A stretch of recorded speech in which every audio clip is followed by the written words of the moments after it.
السلام علیکم حاضرین ناظرین سامعین، کافی دنوں کے بعد آپ کی خدمت میں ہم دونوں حاضر ہیں، اور آج کا موضوع ہے علامہ اقبال کی وہ نظم جو انہوں نے بانگ درا میں کہی 1912 میں، اور بڑی اضطرابی حالت تھی ان کی۔ اس اضطرابی حالت کو بیان بھی کرتے ہیں اور کچھ تھوڑے سے پریشان بھی ہیں کہ ابھی جنگ عظیم کی جو پہلی ہے وہ ہونی ہے، اور مسلمان جو ہیں ابھی وہ مستقل زوال پذیر ہیں، تو بڑی اضطرابی حالت ہے۔ رات اور شاعر کے نام سے ان کی نظم ہے، جس میں رات وہ بتاتی ہے چاندنی رات ہوں میں اور اتنی خوبصورتی ہے، وہ اپنی خصوصیات بتاتی ہے کہ اس ماحول میں بھی آپ اتنے پریشان کیوں ہیں، اتنا اضطراب کیوں ہیں۔ تو وہ شاعر کی شکل میں علامہ اقبال رحمۃ اللہ جواب دیتے ہیں، اپنی اس کیفیت کا اظہار کرتے ہیں جو اس وقت ان پہ گزر رہی ہوتی ہے، اور جو مسلمانوں پہ ایک قسم کی جو اللہ کی طرف سے آزمائش کہہ لیں یا ان کے اپنی مکافات عمل کی صورت میں جو پریشانیاں نازل ہو رہی ہیں، اس کا ادراک کرتے ہوئے وہ اظہار فرماتے ہیں۔ تو میں اپنے استاد محترم جناب میرے ساتھ موجود ہیں، میرے استاد محترم جناب پروفیسر منظور احمد صاحب، میں ان کا انتہائی مشکور اور ممنون کہ آج وہ کافی دنوں کے بعد تشریف لائے ہیں، اور آپ کی خدمت میں ہم رات اور شاعر پیش کرتے ہیں۔ تو میں ان سے گزارش کروں گا کہ اس کے اوپر علامہ اقبال کی نے کیا فرمایا، اس کے اوپر پوری روشنی اور جی سر۔ ڈاکٹر صاحب شکریہ۔ ڈاکٹر صاحب، اس سے پہلے ہم جیسے کافی اس بیان کر چکے ہیں کہ اگرچہ اقبال جو ہے وہ مارچ 1907 انگلستان میں ہی وہ یعنی نظر آتا ہے کہ ان کا جو قرآنی نقطہ نظر تھا، جی جی، کہ ان کا خیال تھا کہ یہ جو اس وقت پوری دنیا میں رائج اسلام ہے یہ صحیح اسلام نہیں ہے، اور خصوصی طور پر ہندوستان جو کہ اس وقت برٹش کی نو آبادی تھا، تو یہاں جو رائج الوقت اسلام تھا یا مروجہ اسلام تھا، اقبال اس سے 100% جو تھے وہ اختلاف کرتے ہیں۔ تو اس عہد میں یہ 1912 کے لگ بھگ جو تھا کہ مسلمان وہ عجیب اپنی وہ جو راہیں نکالتے تھے، جو کہ اقبال کے خیال میں وہ ان کی جو ہے نا وہ سٹرگل یا ان کی جو تمام کوشش جو تھی وہ رائے گاہ جاتی تھی۔ تو اقبال کے سامنے ایک واضح ایک وہ خد و خال تھے کہ کس طریقے سے آزادی، جب تک ہم آزاد نہیں ہوں گے اس وقت تک نا یہ ٹامک ٹوئیاں سے کوئی فائدہ نہیں ہوتا۔ تو علامہ نے یہ بڑی خوبصورتی سے یہ رات اور شاعر کہ چاندنی رات جو ہے وہ ہم کلام ہے علامہ اقبال سے، کہ یعنی رات یہ کہہ رہی ہے کہ اے شاعر تو کیوں پریشان ہے، جبکہ ساری دنیا جو ہے میری چاندنی کی جادو سے متاثر ہو چکی ہے لیکن تجھے بالکل نہیں، تو کیا بات ہے۔ تو علامہ پھر جو ہے نا یہ مقصد جو ہے نا وہ ہندوستان کے عوام کو جگانا ہے، عالم اسلام کو بیدار کرنا ہے کہ بھئی میری اضطرابی حالت جو ہے، اضطراری حالت جو ہے اس کی وجہ کیا۔ تو ہاں، تو ڈاکٹر صاحب بڑا ہی خوبصورت انداز ہے کہ چاندنی رات کہتی ہے اقبال کو مخاطب کر کے، کیوں میری چاندنی میں پھرتا ہے تو پریشان، کیوں میری چاندنی میں پھرتا ہے تو پریشان، خاموش صورت گل مانند بو پریشان، کہ میری چاندنی رات جو ہے وہ تو اس قابل ہے کہ اس سے لطف اندوز ہوا جائے، لیکن تو جناب وہ پھول کی طرح خاموش بھی ہے اور خوشبو کی طرح تو ادھر ادھر پریشان ہے، یعنی گھوم رہا ہے، تو تجھ پر میرا تو میری چاندنی سے انجائے نہیں کر رہا، کیا بات ہے، کیوں میری چاندنی میں پھرتا ہے تو پریشان، کہ تجھے تو پریشان نہیں ہونا چاہیے تھا، خاموش صورت گل مانند بو پریشان، تاروں کے موتیوں کا شاہد ہے جوہری تو، یعنی ایسا نظر آتا ہے کہ تو یعنی کوئی جوہری ہے، جس طرح وہ موتیوں کے وہ پہچان کرنے والے، تو کیا بات ہے اس وقت جب تو کوئی تاروں کے یعنی ستاروں کا تو موتیاں تو وہ جوہری ہے، تاروں کے موتیوں کا شاہد ہے جوہری تو، مچھلی ہے کوئی میرے دریائے نور کی تو، یار یہ تو اس طرح تو نظر آ رہا ہے، یا تو جوہری ہے یا میری چاندنی کی جو ہے نا وہ دریا کی جو ہے نا تو کوئی مچھلی ہے، بے چین ہے اور بے قرار ہے، یا تو میری جبین کا تارا گرا ہوا ہے، رفت کو چھوڑ کر جو پستی میں جا بسا ہے۔ کیسے نظر آتا ہے کہ یا تو اے اقبال، یا تو میرے ماتھے کا جھومر جو ہے وہ نیچے گر گیا ہے، ہاں، اور تو جو ہے نا یعنی اتنی بلندی کو چھونے والا جو ستارہ جو ہے چاند تو نیچے زمین پر آ گرا ہے۔ خاموش ہو گیا ہے تارے رباب ہستی، ہے میرے آئینے میں تصویر خواب ہستی۔ کہ اے اقبال، اے شاعر، میں دیکھتی ہوں کہ پوری جو اس وقت چاندنی کی وجہ سے کہ پوری دنیا جو ارباب ہستی جو ہے نا وہ بالکل رک گئے، وہ سو رہے ہیں، ہاں؟ اور اس طرح میں تصویر میں دیکھ رہی ہوں کہ انسان، پوری انسانی وہ لوگ جو ہیں نا وہ سو گئے ہیں، لیکن تو پریشان بھی ہے اور خاموش بھی ہے۔ دریا کی تہ میں چشمے گرداب سو گئی ہے، کہ بھنور جو ہوتے ہیں وہ بڑے شور ڈالتے ہیں نا دریا میں، تو وہ چاندنی کہتی ہے کہ میرے جادو سے دریا کی جو وہ بھنور ہے وہ بھی بالکل خاموش ہے، وہ بھی میری چاندنی سے متصر ہے۔ دریا کی تہ میں چشمے گرداب سو گئی ہے، ساحل سے لگ کے موجے بیتاب سو گئی ہے، اور وہ جو دریا کی جو بڑی تند و تیز لہریں تھیں وہ بھی بالکل جو ہے نا خاموش ہے۔ بستی زمین کی کیسی ہنگامہ آفریں ہے، یوں سو گئی ہے جیسے آباد ہی نہیں ہے۔ اور اے شاعر، پوری دنیا اس طرح پتہ لگ رہی ہے کہ جس طرح کوئی ہے ہی نہیں۔ شاعر کا دل ہے لیکن نہ آشنا سکون سے، شاعر کا دل ہے لیکن نہ آشنا سکون سے، آزاد رہ گیا تو کیوں کر میرے فسون سے۔ اور اے اقبال، تجھ پر میری چاند کی جو یہ چاندنی ہے، رات جو ہے نا، یہ تو اس سے کس طرح، تجھ پر اس پر کیوں اثر نہیں ہوتا۔ یہ جو ہے نا چاندنی جو ہے نا وہ رات جو ہے وہ اقبال سے سوال کرتی ہے۔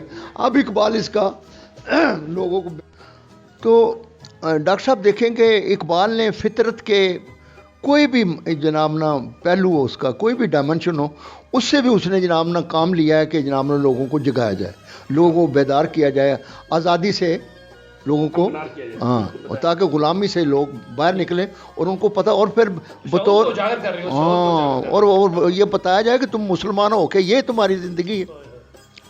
تو اب دیکھو کتنی خوبصورتی سے وہ شاعر جو ہے وہ چاندنی رات کو جواب دیتا ہے کہ یہ میری جو کیفیت ہے کیوں ہے۔ سر یہ کیفیت انہوں نے کئی بار دیکھے اظہار کیا ہے، بحضور جب بحضور جاتے ہیں، حضرت رحمۃ اللہ علیہ ان کے پاس جاتے ہیں تو وہاں بھی یہ اظہار کرتے ہیں، بالکل یہ کہتے ہیں۔ جب اندلس میں جاتے ہیں تو وہاں پہ اظہار مسجد کرتبہ کے نام سے کرتے ہیں، مسجد کرتبہ۔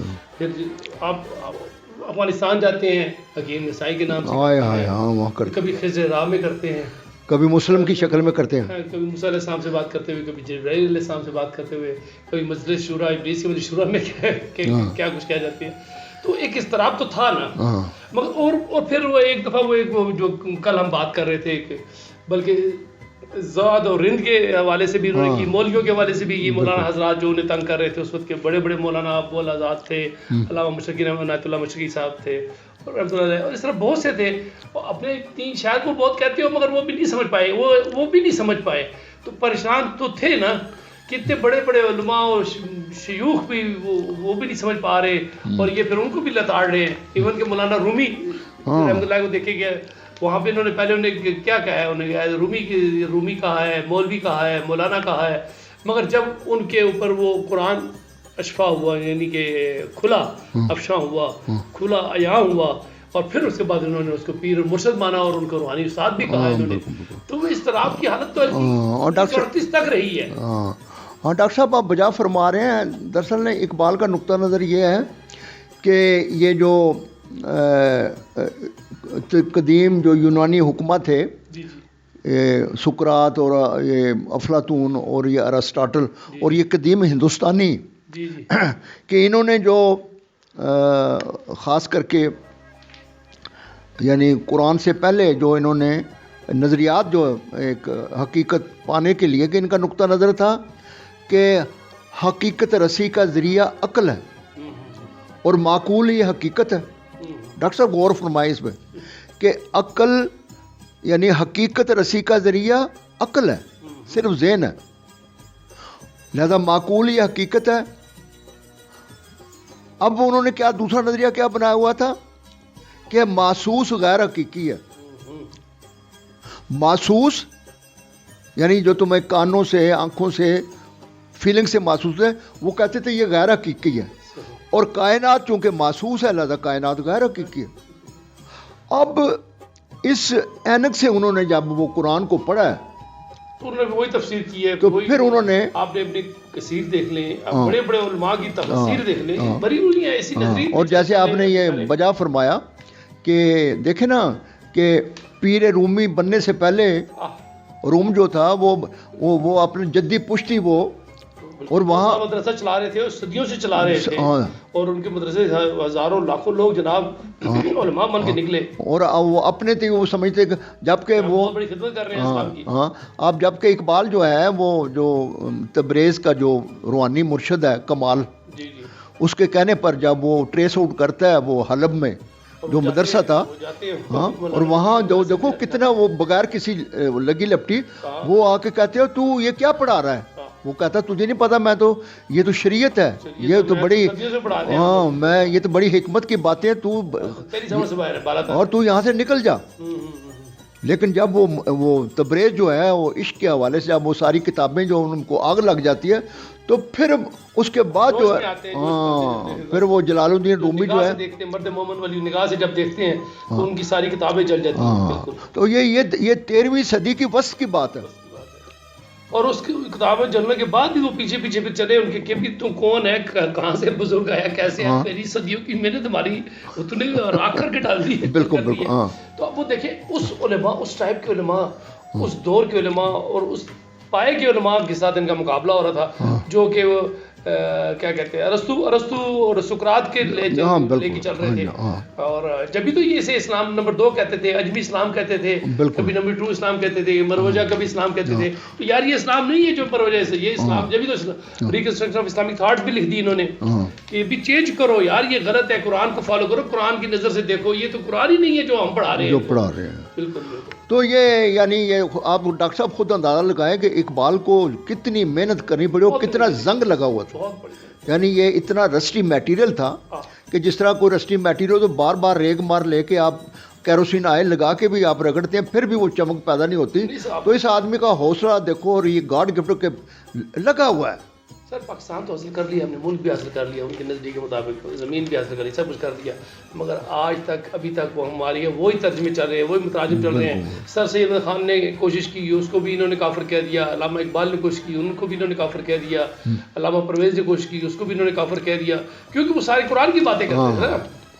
لیکن اب خوشی کی بات یہ ہے کہ ڈاکٹر صاحب اب ہم تاریخی طور پہ ایک ایسی سٹیج پر ہم پہنچ گئے ہیں، بلکہ پورا عالم اسلام اور اسپیشلی جو یہ ایشیا ہے، میں تو بہت پر امید ہوں کہ تاریخی طور پر وہ جو جس طرح اقبال زمانے کے حوالے سے کہتا ہے نا کہ جو تھا نہیں ہے، جو ہے نہ ہوگا، یہی ہے ایک حرف مہرمانہ، قریب تر ہے نمود جس کی اسی کا مشتاق ہے زمانہ، میری سراہی سے قطرہ قطرہ نئے حوادث ٹپک رہے ہیں،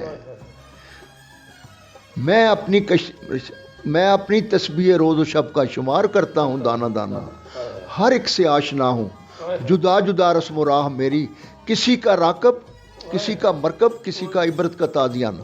تو اب یہ 21ویں 22ویں صدی آ گئی ہے ڈاکٹر صاحب کہ یہ جو انہوں نے اور دیکھو ظلم کی بات ہے، آج بھی وہ اقبال جو کہ پوری قوت سے شاہین کی طرح ارسطاٹل فکر ارسطاٹل ارسطو اور اس افلاطون پر جپٹا ہے، اس کی آج بھی بے شمار شکلیں موجود ہیں، ابھی تک موجود ہے. ٹھیک ہے. ابھی بھی کوئی بات کرتا ہے تو اسے جی ناموس رسالت، کبھی کس کے نام سے کبھی کس نام سے اسے جناب قتل کر دیتے ہیں، فارغ کر دیتے ہیں ایسے لوگوں کو. اور جس طرح دیکھو نا اب اقبال نے کیسے کیسے انداز، کہیں وہ کہتے ہیں کہ دنیا سے یعنی یہ جو کٹ کر نہ رہو، بلکہ یہ یعنی اس کو دیکھو، ان کو پرکھو، غور کرو. قرآن کہتا ہے نا، گلزار ہست و بود نہ بیگانہ وار دیکھ، یہ دیکھنے کی چیز ہے، اسے بار بار دیکھ. سرچ کر، تحقیق کر، پہاڑوں کو کھود، آسمان میں جا، سمندر میں ڈائیو کر رہا ہے. کیسا خوبصورت انداز ہے. آیا ہے تو جہاں میں مثال شرار دیکھ. تیری زندگی کیا ہے؟ بالکل. آیا ہے تو جہاں میں مثال شرار دیکھ، دم دے نہ جائے ہستی ناپائیدار دیکھ. اور ہمیں بٹھا دیے، تسبیح دانے دے کے بٹھا دیے. ہاں بس اتنی دفعہ پڑھو تو تو یہ یعنی اقبال کا یہ بڑا ہی خوبصورت انداز ہے. سرچ کرو، بالکل تحقیق کرو. صحیح بات. جی ارشاد. تو اب وہ علامہ جواب دیتے ہیں چاندنی رات کو کہ میں جو خاموش تجھے نظر آتا ہوں یا خوشبو کی طرح بے قرار ہوں، تو کہتے ہیں کہ میں تیرے چاند کی کھیتی میں گوہر بوتا ہوں. میں تیرے چاند کی کھیتی میں گوہر بوتا ہوں، چھپ کے انسانوں سے مانندے سحر روتا ہوں. اے پیاری چاندنی رات، میں تیری میں یہ جو آنسو ہیں میرے جو اس چاندنی رات میں، تو یہ میں بو رہا ہوں. یہ تیری کھیتی جو ہے، یہ میں اپنی یہ پبلک کو، یہ جو غلام لوگ ہیں، میں اس لیے جس طرح ایک کھیتی میں ہاں میں مایوس نہیں ہوں. میں تیرے چاند کی کھیتی میں گوہر بوتا ہوں، چھپ کے انسانوں سے مانندے دیکھو کیا رہتا ہے، چھپ کے انسانوں سے مانندے سار کہ شبنم کی طرح جو ہے نا، دن کی شورش میں نکلتے ہوئے گھبراتے ہیں، ازلتے شب میں میرے اشک ٹپک جاتے ہیں. اے چاندنی رات، جو تو مجھے دیکھ رہی ہے کہ میں رو رہا ہوں، تو اصل بات ہے یہ ہے کہ میں دن کے ٹائم جو ہے نا لوگوں کے سامنے اظہار نہیں کرتا. تو اب مجھے کوئی نہیں دیکھ رہا، تو میں اپنا دکھ اور غم جو ہے کہ میری جو ہے کہ لوگ جو عوام الناس کیوں نہیں جاگتے. مجھ میں فریاد جو پنہا ہے سناؤں کس کو. ڈاکٹر صاحب، مجھ میں فریاد جو پنہا ہے سناؤں کس کو، تپش شوق کا نظارہ دکھاؤں کس کو. کیا بات کہ قرآنی جو نقطہ نظر ہے وہ تو میرے اندر بیدار ہو گیا ہے. اور وہ جناب نا کیا کہتے ہیں کہ وہ یعنی ایک آگ لگی ہوئی ہے میرے اندر، اور میں یہ چاہتا ہوں کہ وہ تپش جو ہے نا یہ لوگوں میں شفٹ کروں. ہاں لیکن صورتحال یہ ہے کہ عوام انتہائی غلام ہے. مجھ میں فریاد جو پنہا ہے سناؤں کس کو. اے چاندنی رات، تو میرا تمسخر اڑا رہی ہے. میرا دکھ یہ ہے، مجھ میں فریاد جو پنہا ہے سناؤں کس کو، تپش شوق کا نظارہ دکھاؤں کس کو. برق ایمن میرے سینے میں پڑی سوتی ہے، پڑی روتی ہے. برق ایمن میرے سینے میں پڑی روتی ہے، دیکھنے والی ہے جو آنکھ کہاں سوتی ہے. کہتا میری یہ کیفیت یہ ہے، اور میں دیکھنے والے جو لوگ ہیں کہاں سوئے ہوئے ہیں، ان کو سونا نہیں، ان کو پتہ ہونا چاہیے. لیکن آگے کہتے ہیں صفت شمع لحد مردہ ہے محفل میری. لیکن ہے چاندنی، تجھے پتہ ہے کہ میرا جو واسطہ ہے وہ جس طرح قبرستان کے مردے جو ہوتے ہیں نا، لیکن کہتا ہے میں بھی اس وقت تک لگا رہوں گا جب تک یہ مردے جاگتے نہیں ہیں. کیا بات ہے، کیا یقین ہے، کیا یقین ہے، کیا بات ہے. صفت شمع لحد کہ جس طرح قبرستان میں وہ جو موم بتی جلاتے ہیں نا، کہتا میں بھی اگر مجھے پتہ ہے کہ یہ، لیکن میں نہیں چھوڑوں گا. صفت شمع لحد مردہ ہے محفل میری، آہ اے رات بڑی دور ہے منزل میری. میں بالکل مایوس نہیں ہوں، میں لگا رہوں گا جب تک یہ مردے جاگیں گے. کیا بات ہے، کیا اور جگا کے گئے. اور دیکھیں یہ تو 1912 کی بات ہے نا، اور دیکھیں نا 1938 تک کر گئے. اور باقی ڈاکٹر صاحب دیکھو، یعنی انداز لگاؤ کہ اس کے دکھ کا، اور انداز اس کے لفظوں کا چناؤ دیکھو. صفت شمع لحد مردہ ہے محفل میری، آہ اے رات بڑی دور ہے منزل میری. اور اے چاندنی رات، تو مت سمجھ کے میں مایوس، میں لگا رہوں گا جب تک یہ جاگیں گے نہیں. کیا بات ہے. عہد حاضر کی ہوا راس نہیں ہے اس کو، اپنے نقصان کا احساس نہیں ہے اس کو. اور یہ جو محفل ہے جو کہ مردوں کی طرح قبرستان میں ہے، اسے بالکل اپنا احساس ہی نہیں ہے. مطلب موجودہ دور کا جو عہد حاضر ہے اس کا ان کو یہ مردوں کی طرح بیہیو کر رہے ہیں. لیکن میں بھی نہیں چھوڑوں گا، اگرچہ ان کو اپنا